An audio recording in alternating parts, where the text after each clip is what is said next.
Hello class, good morning. કેમ છો બધા? તો તમારું ઇનઓર્ગેનિક નું ફર્સ્ટ યુનિટ એટોમિક સ્ટ્રક્ચર એના વિશે થોડું બેઝિક નોલેજ મેળવીએ. તો let's start about the introduction portion of this unit. Heading મારો atomic structure. So what is the meaning of this atomic structure? કે ભાઈ એટોમિક સ્ટ્રક્ચર એટલે શું? તો થોડીક બેઝિક ઇન્ફોર્મેશન આ વિશે આપણે મેળવીએ કે એટમ શબ્દનો સૌપ્રથમ યુઝ કર્યો હોય તો છે ડેમોક્રિટસ નામના સાયન્ટિસ્ટ. ડેમોક્રિટસ નામના સાયન્ટિસ્ટે સૌપ્રથમ એટમ એવો શબ્દ આપ્યો. અને આ એટમ શબ્દ ક્યાંથી ઉતરી આવ્યો? તો કે એટમ શબ્દ ઉતરી આવ્યો છે એટોમિયો પરથી. અને એટોમિયો એટલે શું થાય? તો કે ઇનવિઝિબલ. તો સૌપ્રથમ એટમ વિશે ખ્યાલ આપતા ડેમોક્રિટસે શું કીધું કે ભાઈ એટમ છે એ ઇનવિઝિબલ પોર્શન છે. ત્યારબાદ જોન ડાલ્ટન, તમે 11 બારમાં અભ્યાસ કરી ગયા છો કે ડાલ્ટનની પૂર્વધારણાઓ, કે ડાલ્ટને એવું ઘણું બધી વાત કીધી એટમ વિશે કે એટમ છે એ ઇનડિવિઝિબલ પોર્શન છે. સેમ એલિમેન્ટ માટે ઓલ પ્રોપર્ટીઝ આર સેમ.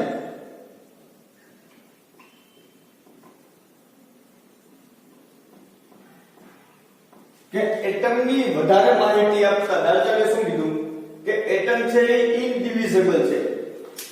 સૌપ્રથમ ડેમોક્રિટસ શું કીધું કે ઇનવિઝિબલ છે, એટલે કે આપણે એને નરી આંખે જોઈ ના શકીએ. ત્યારબાદ ડાલ્ટને શું કીધું? ડાલ્ટને કીધું કે ઇનડિવિઝિબલ છે, આપણે એને બ્રેક ડાઉન ના કરી શકીએ, આપણે એને તોડી ન શકીએ. એટમ કેવો પોર્શન છે. પછી બીજી વાત શું કીધી ડાલ્ટને કે કોઈ એક સેમ એલિમેન્ટ છે, સેમ એલિમેન્ટની બધી જ પ્રોપર્ટી સેમ છે, આવું ડાલ્ટને કીધું. પણ મિત્રો હાઇડ્રોજન છે, હાઇડ્રોજનના સમસ્થાનિકની વાત આપણે કરીએ તો કે એટોમિક નંબર 1 હોય, એટોમિક વેટ જો ડિફરન્ટ હોય, આની પ્રોપર્ટી બદલાઈ ગઈ બધી. જો બે વેટ હોય તેને ડ્યુટેરિયમ કહેવાય અને ટ્રિટિયમ કહેવાય. એટલે ડાલ્ટનનું આ સ્ટેટમેન્ટ ખોટું સાબિત થયું. ઇનડિવિઝિબલ વાળું સ્ટેટમેન્ટ છે તો એમાં એમ જ થયું ને ઇલેક્ટ્રોન, પ્રોટોન, ન્યુટ્રોન આની શોધ થઈ ગઈ. એટલે આ પોર્શન બેનો ખોટો બેઠો. કે ભાઈ હવે ડાલ્ટને જે વાત કરી વાત ખોટી છે તો સાચી વાત શું છે? તો એટમ વિશે વધુ માહિતી આપતા એક નવો વૈજ્ઞાનિક આવ્યો, સર જે થોમ્સન. કે અત્યારે લગીને આપણને શું ખબર હતી કે એટમ છે એ ઇનવિઝિબલ છે, એટમ છે એ ઇનડિવિઝિબલ છે. થોમ્સને શું કીધું કે થોમ્સને એવું કીધું કે માનો કે કોઈ એટમ છે, એટમ છે, એટમ ની અંદર નેગેટિવ ચાર્જ, આ નેગેટિવ ચાર્જ અને પોઝિટિવ ચાર્જ બે ઇક્વલી ડિસ્ટ્રીબ્યુટ થયેલા હશે. જેટલા નેગેટિવ છે એટલા પોઝિટિવ છે. અને આ મોડેલને થોમ્સને નામ આપ્યું પલ્પ પુડિંગ મોડેલ.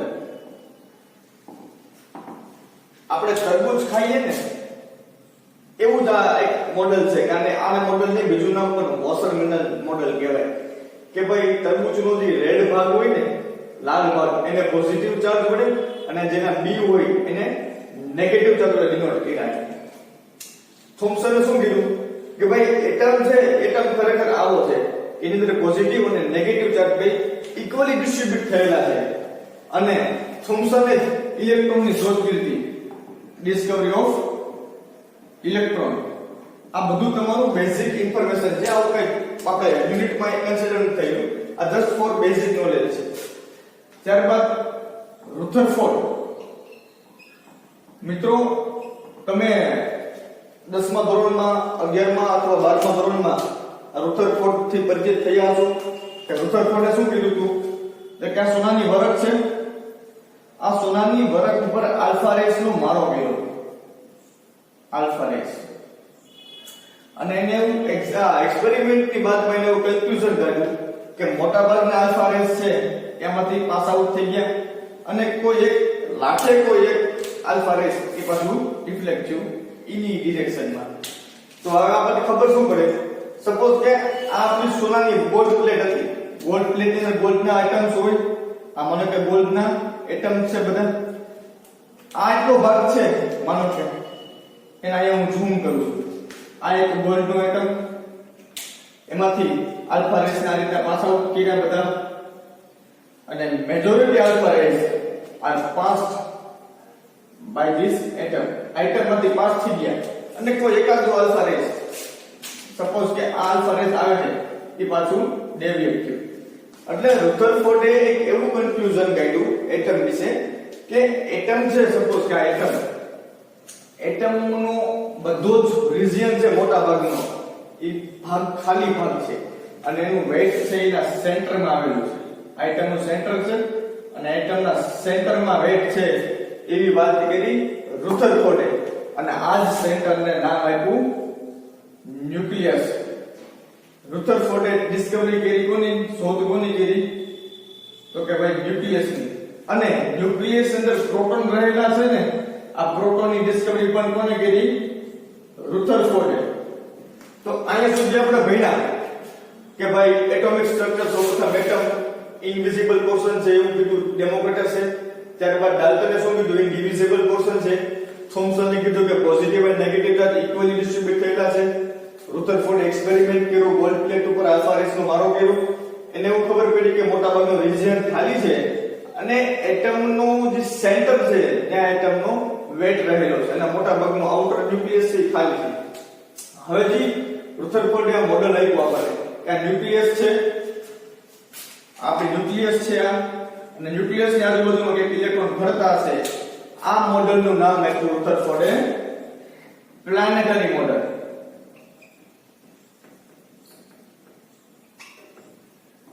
કે મિત્રો જેમ આપણી પ્લેનેટ છે, જેમ કે સૂર્ય છે, સૂર્યની આસપાસ માનો કે અહીં પૃથ્વી પરિભ્રમણ કરે છે, તો સૂર્ય એ ન્યુક્લિયસ છે અને આપણી પૃથ્વી છે એ ઇલેક્ટ્રોન છે.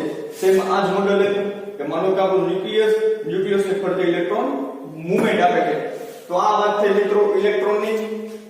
હવે રુથરફોર્ડના જ સ્ટુડન્ટ એટલે કે નીલ્સ બોહર. નીલ્સ બોહરે શું વાત કરી એટમનું વધુ મોડેલમાં ઇન્ફોર્મેશન આપતા કે આપણો માનો કે કોઈ એટમ છે, સપોઝ કે આપણો એટમ છે, એનું ન્યુક્લિયસ છે. ન્યુક્લિયસમાં અંદર શું હોવાનું, ન્યુટ્રોન ને પ્રોટોન. હવે ન્યુક્લિયસની ફરતે ઇલેક્ટ્રોન ફરતા હશે એ વાત કરી રુથરફોર્ડે. હમણાં આપણે જોયું કે ભાઈ ન્યુક્લિયસની ફરતે ઇલેક્ટ્રોન ફરતા હશે. પણ નીલ્સ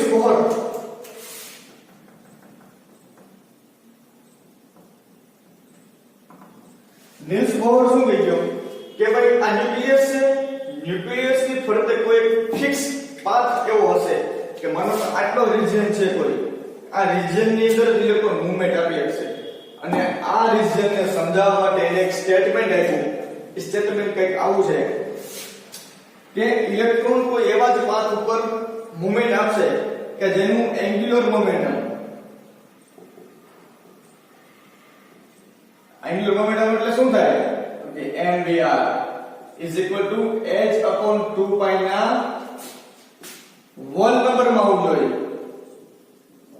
વોલ નંબર એટલે શું, તો કે પૂર્ણાંક સંખ્યા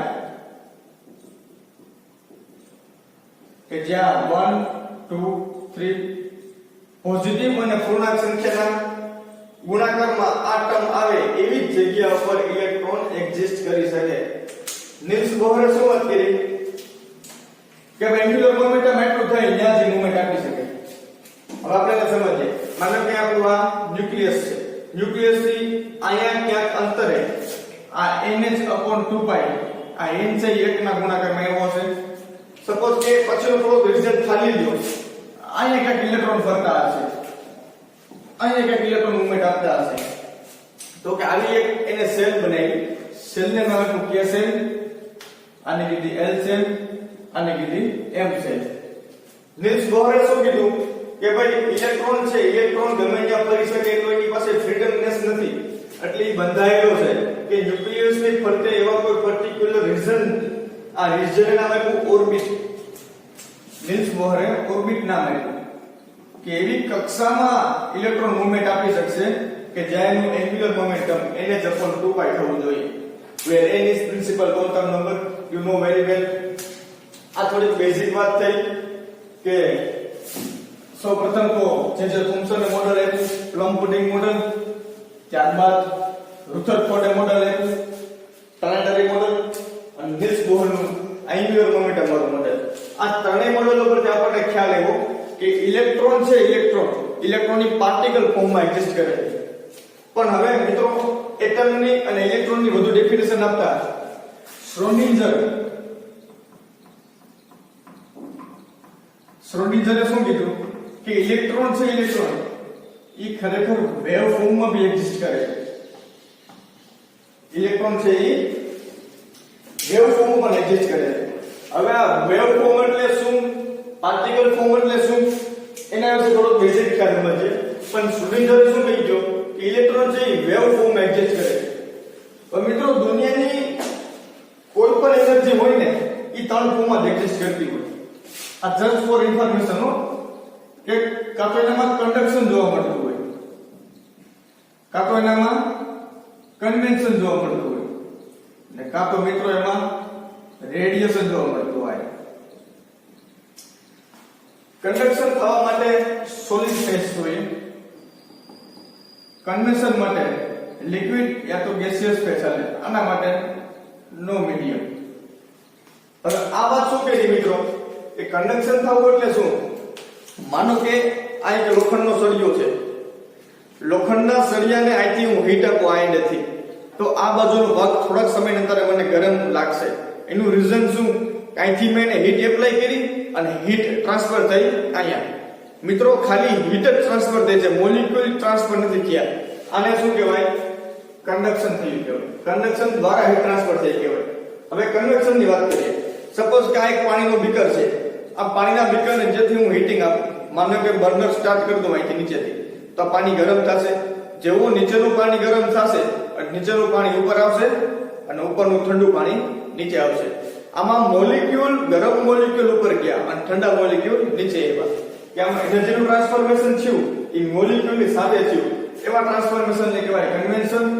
અને રેડિયેશન, રેડિયેશનની આપણે વાત કરતા હોય, માનો કે સનલાઇટ છે એ સનલાઇટ પણ એક રેડિયેશન છે. સૂર્યમાંથી જે પણ કિરણો આવે એને કહેવાય રેડિયેશન. અને એ સૂર્યમાંથી રેડિયેશન જે આવે છે એ રેડિયેશન છે ઇલેક્ટ્રોમેગ્નેટિક રેડિયેશન છે. તેમાં ઇલેક્ટ્રિક અને મેગ્નેટિક બોથ નેચર હોય. હવે થોડોક રેડિયેશન વિશે માહિતી મેળવીએ કે આપણા ઇલેક્ટ્રોમેગ્નેટિક રેડિયેશન છે એ રેડિયેશન વિશે જોવું હોય કે રેડિયેશન ક્યાં ફોર્મમાં આવતા હોય. માનો કે આપણા સૂર્ય છે, સૂર્યમાંથી એનર્જી આવે, રેડિયેશન આવે, એ પેકેટ ફોર્મમાં આવતું હોય ને પેકેટને મિત્રો ફોટોન કહેવાય. ફોટોન અથવા તો એને કહેવાય ક્વોન્ટા. આ ફોટોન કે ક્વોન્ટા રૂપમાં આપણે રેડિયેશન આવતા હોય અને ક્વોન્ટાને જ આપણે કહેવાય ક્વોન્ટમ. હવે આ રેડિયેશન આવ્યા એ કાં તો ફોટોનના સ્વરૂપમાં આવશે કાં તો ક્વોન્ટાના રૂપમાં આવશે.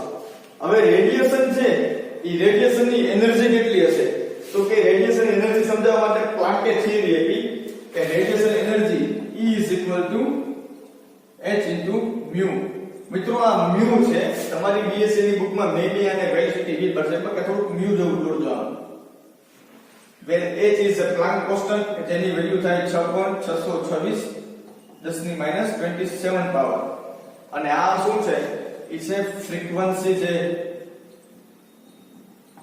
તમારા બુકમાં ને b આપ્યું છે, b નો હોય અહીંયા મ્યુ આવે. મ્યુ ફ્રીક્વન્સી ડિનોટ કરે કે ભાઈ કોઈ એક રેડિયેશન આવતું હશે એ રેડિયેશનની ફ્રીક્વન્સી અને એની સાથે પ્લાન્ક કોન્સ્ટન્ટ નો મલ્ટીપ્લિકેશન કરી નાખો એટલે આપણે એની એનર્જી ફાઇન્ડ કરી શકીએ કે કોઈ બી રેડિયેશન આવે છે તો એની એનર્જી કેટલી હશે.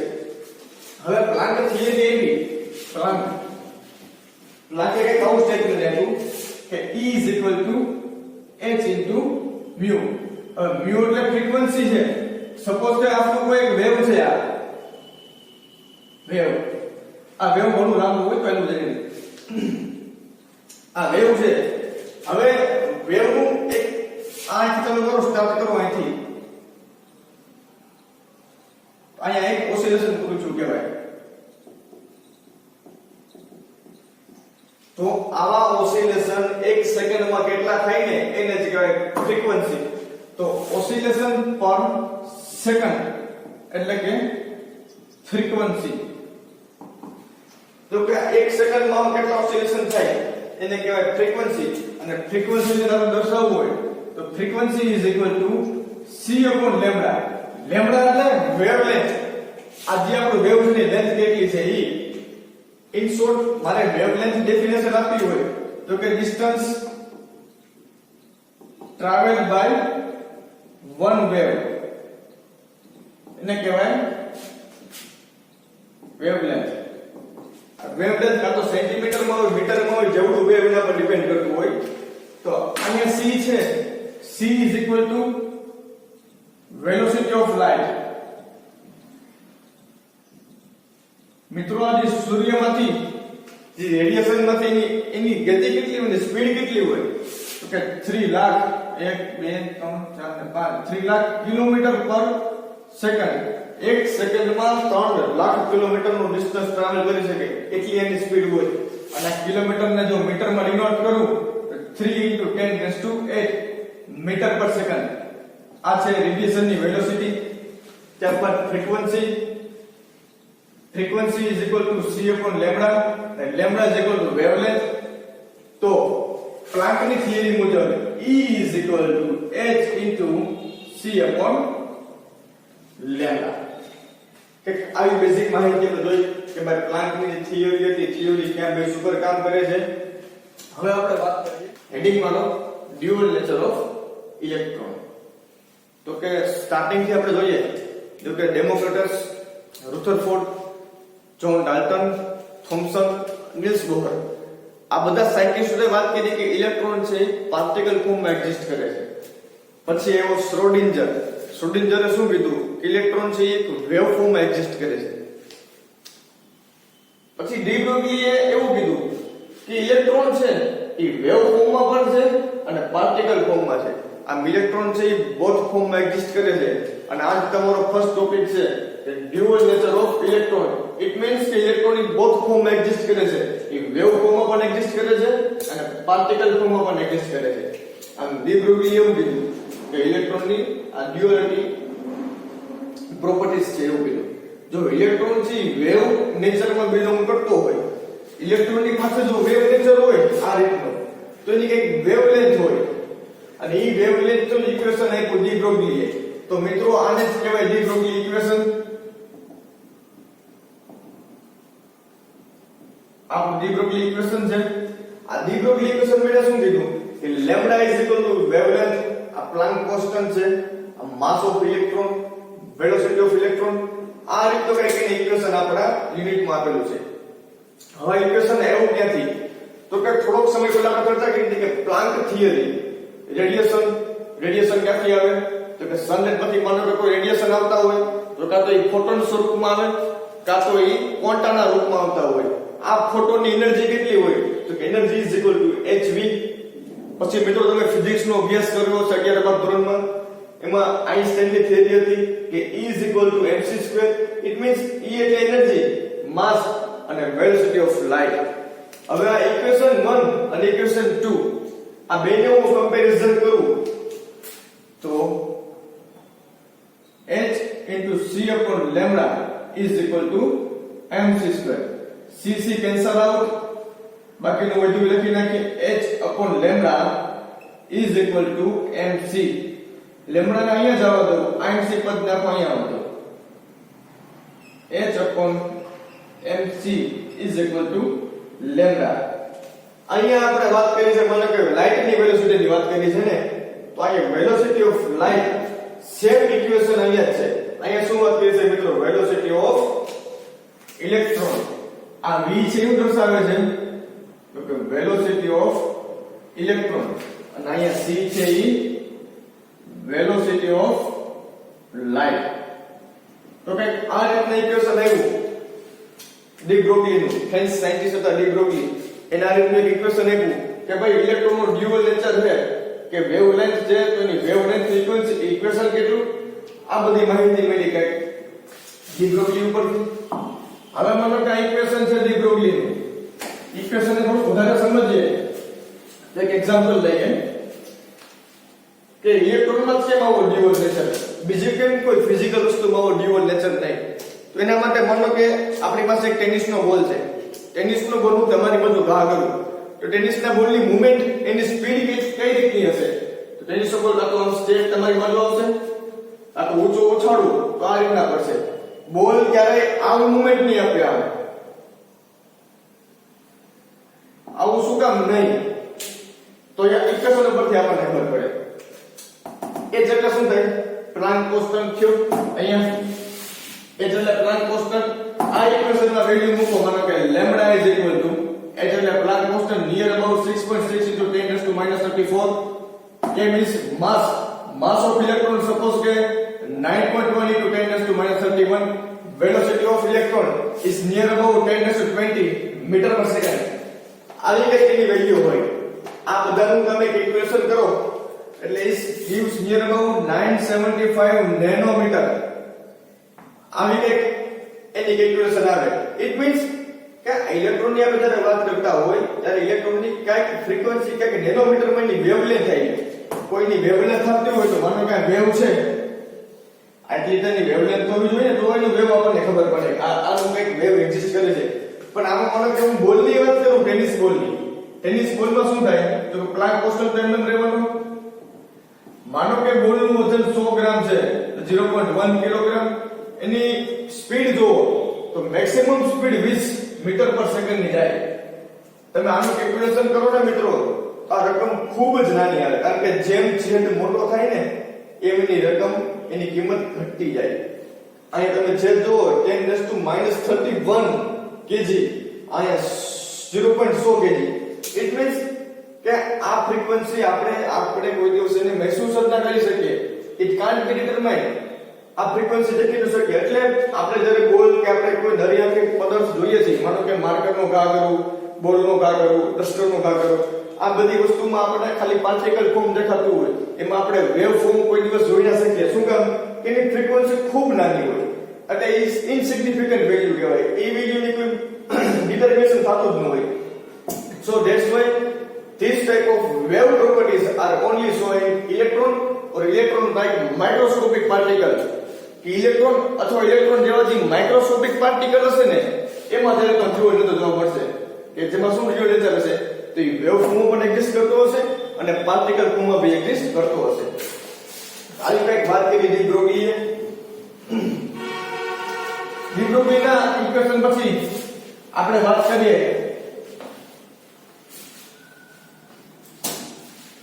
કે હાઇઝનબર્ગ. હવે હાઇઝનબર્ગ આપણે શું કહી ગયો એ આપણે જોઈએ. Heisenberg uncertainty principal. It means કે અનિશ્ચિતતાનો નિયમ. કે ભાઈ હાઇઝનબર્ગે શું કીધું કે માનો કે કોઈ આપણો ન્યુક્લિયસ છે, ન્યુક્લિયસની આસપાસ ઇલેક્ટ્રોન મૂવમેન્ટ આપે છે. આ તો આપણે ખ્યાલ આવી ગયો નિલ્સ બોહરના મોડેલ ઉપરથી કે ભાઈ ન્યુક્લિયસ છે, ન્યુક્લિયસની આસપાસ કોઈ ચોક્કસ પાથ ઉપર ઇલેક્ટ્રોન મૂવમેન્ટ આપતો હશે. હવે ઇલેક્ટ્રોન મૂવમેન્ટ આપે છે, આપણો ઇલેક્ટ્રોન મૂવમેન્ટ, ઇલેક્ટ્રોનની સ્પીડ કેટલી હશે, ઇલેક્ટ્રોનની મોમેન્ટમ કેટલું હશે અને ઇલેક્ટ્રોનની પોઝિશન ક્યાં હશે, ઈ બે આપણે ક્યારે એક સમયે માપી જ ન શકીએ. It means the position and momentum of electron can't be exactly determined simultaneously. Means કે પોઝિશન અને momentum of electron can't be exactly આપણે કોઈ ચોક્કસ રીતે પરફેક્ટલી ડિટરમાઇન ના કરી શકીએ એક જ સમયે. શું કામ? કે માનો કે આપણે ઇલેક્ટ્રોનનું પોઝિશન અને એનું મોમેન્ટમ જો આપણે એક સાથે માપતા હોય તો એનામાં h/4π આટલી કે આનાથી વધુ અનસર્ટેનિટી જોવા મળશે. એટલે ઇટ મીન્સ કે આટલી આપણામાં અનિશ્ચિતતા જોવા મળશે. ઇન શોર્ટ હાઇઝનબર્ગ આપણને શું કહી ગયો કે ઇલેક્ટ્રોનની પોઝિશન અને ઇલેક્ટ્રોનનું મોમેન્ટમ, ઇલેક્ટ્રોન કઈ સ્પીડથી મૂવમેન્ટ કરે છે એ, ઇલેક્ટ્રોન ક્યાં છે એક સમયે એક સાથે આપણે એને ડિટરમાઇન ના કરી શકીએ. કાં તો આપણે એની સ્પીડ ડિટરમાઇન કરી શકીએ, કાં તો આપણે એની પોઝિશન ડિટરમાઇન કરી શકીએ. બે વસ્તુ એક સાથે પોસિબલ નથી. તો કંઈક હાઇઝનબર્ગનો પ્રિન્સિપલ આવો છે, delta x delta t greater than or equal to h/4π. મિત્રો અહીંયા p એટલે મોમેન્ટમ આવે, મોમેન્ટમ એટલે mv. મોમેન્ટમ ફાઇન્ડ થાય. તો કોઈ બી વસ્તુ હોય, માનો કે અહીંયા આપણે ઇલેક્ટ્રોનની વાત કરીએ છીએ, ઇલેક્ટ્રોન હોય કે કોઈ બી વસ્તુની આપણે વાત કરતા હોય તો એનું માસ છે ને, માસ હંમેશા ફિક્સ જ રહે. ફક્ત ચેન્જ કેમાં આવે તો કે વેલોસિટીમાં. In short delta x into m into delta v. Delta means uncertainty, એનામાં કેટલી અનિશ્ચિતતા જોવા મળે છે એનું પ્રમાણ છે. તો આવું કંઈક હાઇઝનબર્ગ આપણને કહી ગયા કે ભાઈ ઇલેક્ટ્રોનની મારે મોમેન્ટમ અને ઇલેક્ટ્રોનની પોઝિશન જો મારે એક જ સમયે માપવું હશે અને એક્ઝેક્ટલી માપવું હશે તો મિનિમમ એટલી એનામાં અનસર્ટેનિટી જોવા પડશે. આ વાત કરી હાઇઝનબર્ગે. હવે શરૂઆતમાં આપણે એક વખત પરિચિત હતા શ્રોડિંજરથી કે શ્રોડિંજરે શું કીધું, ઇલેક્ટ્રોન છે એ વેવ ફોર્મમાં એક્ઝિસ્ટ કરે છે. તો કંઈક એનું વેવ ઇક્વેશન હશે. મિત્રો સેમેસ્ટર 1 ના યુનિટ 1 ના સિલેબસમાં આપ્યું છે કે શ્રોડિંજરના વેવ ઇક્વેશન આવો એક ટોપિક આપ્યો છે. તો થોડીક એના વિશે ચર્ચા કરીએ. શ્રોડિંજરનું વેવ ઇક્વેશન એટલે શું? તો હેડિંગ મારો શ્રોડિંજર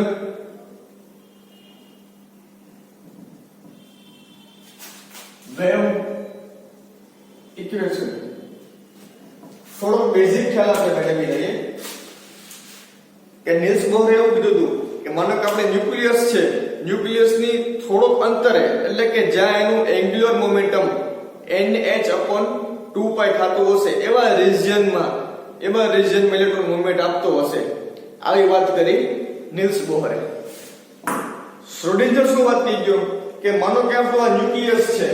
તો જો મિત્રો ધ્યાનથી, આપણો ન્યુક્લિયસ છે, ન્યુક્લિયસની આસપાસ ઇલેક્ટ્રોન મૂવમેન્ટ આપતા હશે પણ કેવા ફોર્મમાં? તો કે વેવ ફોર્મમાં એક્ઝિસ્ટ કરતા હશે. માનો કે આ વેવ ફોર્મ છે.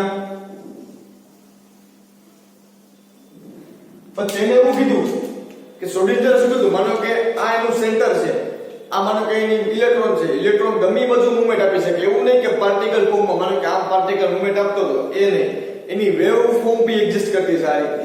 માનો કે 3 ડાયમેન્શનમાં જોઈએ તો આપણું ન્યુક્લિયસ અને આ ઇલેક્ટ્રોનનો પાથ છે, ઇલેક્ટ્રોન ગમે રીતે મૂવમેન્ટ આપતો છે આ રીતના. ઇટ મીન્સ કે ઇલેક્ટ્રોન છે ને, ઇલેક્ટ્રોન આ સેન્ટર છે અને સેન્ટરની બાજુમાં પણ એનું એક્ઝિસ્ટન્સ તો હશે જ. હવે હું તમને એક વાત કહું. સપોઝ કે આ મારું ન્યુક્લિયસ છે. નીલ્સ બોહરે શું વાત કરી? જો મિત્રો નીલ્સ બોહરે શું વાત કરી કે ન્યુક્લિયસના અમુક અંતરે કે જ્યાં એનું એંગ્યુલર મોમેન્ટમ nh/2π થાય તે ઇલેક્ટ્રોન મૂવમેન્ટ આપશે. માનો કે આ અંતર થઈ ગયું nh/2π. શ્રોડિંજરે શું વાત કરી કે ન્યુક્લિયસ છે, ન્યુક્લિયસની બહાર ગમે તે ઇલેક્ટ્રોન મૂવમેન્ટ આપતો છે આ રીતે વેવ ફોર્મમાં. તો હવે આપણે ખબર કેમ પડે સાચો કોણ, કે ભાઈ શ્રોડિંજર સાચો કે નીલ્સ બોહર સાચો? તો મિત્રો વાત તમને એ કરું કે માનો કે અમારું ન્યુક્લિયસ છે, ન્યુક્લિયસની આસપાસ 3 ડાયમેન્શનમાં ઇલેક્ટ્રોન ગમે એ રીતના મૂવમેન્ટ આપતો હશે. પણ મિત્રો આપણું ન્યુક્લિયસ છે, આ ન્યુક્લિયસ થી એક રિજિયન એવો આવશે, આ રિજિયન કે જેનું મોમેન્ટમ n/2π ના પૂર્ણ ગુણાંકમાં હોલ નંબર આવશે. હવે ઇલેક્ટ્રોનની વાત કરીએ ને, ઇલેક્ટ્રોન તો બધી આ રીતના વેવ મોશન આપતો હશે, અંદર પણ હશે, પણ એની મેક્સિમમ પ્રોબેબિલિટી ક્યાં હશે? તો આ રિજિયનમાં હોતો હશે. આ રિજિયનમાં સૌથી મેક્સિમમ જોવા મળતો હશે ઇલેક્ટ્રોન. સો ધેટ્સ વાય બંને એની રીતના સાચા જ છે કે ભાઈ ઇલેક્ટ્રોન છે ન્યુક્લિયસની ફરતે 3 ડાયમેન્શનમાં મૂવમેન્ટ આપતો હશે. 100% સાચી વાત. નીલ્સ બોહરે કીધું nh/2π જ્યાં રિજિયન આવશે ત્યાં ઇલેક્ટ્રોન જોવા મળશે. બંનેની વાત સાચી. આ જે રિજિયન છે ને મિત્રો, એ રિજિયનને શું કહેવાય ખબર છે ને? આ રિજિયનને જ કહેવાય orbit. It is a region in which the electron movement around the nucleus is called orbit. આ ઓર્બિટ ની અંદર ઇલેક્ટ્રોન મૂવમેન્ટ આપતા હશે. અહીં ઇલેક્ટ્રોન હશે પણ બહુ ઓછી માઇનોર, અહીં એની પ્રોબેબિલિટી બહુ ઓછી હશે, અહીં ઇલેક્ટ્રોન મેળવવાની સંભાવના ખૂબ ઓછી હશે. એટલે શું કીધું, આટલો કોઈ પર્ટિક્યુલર રીજન છે કે રીજન ની ઇલેક્ટ્રોન આપણને જોવા મળે. આની એક વાત થઈ શ્રોડિંજરે માનો કે ઇલેક્ટ્રોન આ રીતના વેવ ફોર્મમાં એક્ઝિસ્ટ કરે છે તો એનું કંઈક વેવ ફંક્શન હશે. વેવ ફંક્શન એટલે કે psi is equal to a sin 2π by lambda into x. કંઈક આની વાત કરી શ્રોડિંજરે. when આ આપણું શું છે, આ આપણું થઈ ગયું wave function. A is equal to amplitude. માનો કે કોઈ વેવ છે તો વેવ ની હાઈટ કેટલી ને એટલે જ આપણો એમ્પ્લિટ્યુડ. અને આખી આ ટર્મ છે 2π/λ એને આપણે k થી ડિનોટ કરી નાખીએ અને k એટલે આપણો વેવ નંબર. કઈક આની વાત થઈ શ્રોડિંજરની કે શ્રોડિંજરે આ રીતનું એક વેવ ઇક્વેશન આપ્યું અને વેવ ઇક્વેશન શું કહેવા માંગે છે અને શ્રોડિંજર શું કહેવા માંગ્યું ઇલેક્ટ્રોન વેવ ફોર્મ એક્ઝિસ્ટ કરે છે તો એટમમાં કઈ રીતે એની મોમેન્ટમ હશે આના વિશે આપણે ખ્યાલ રાખીએ. તો આ ફર્સ્ટ લેક્ચરમાં આપણે આટલું જ રાખીએ છીએ. નેક્સ્ટ લેક્ચરમાં ટોપિક માં જ આપણે ડિસ્કશન આગળ વધારશું.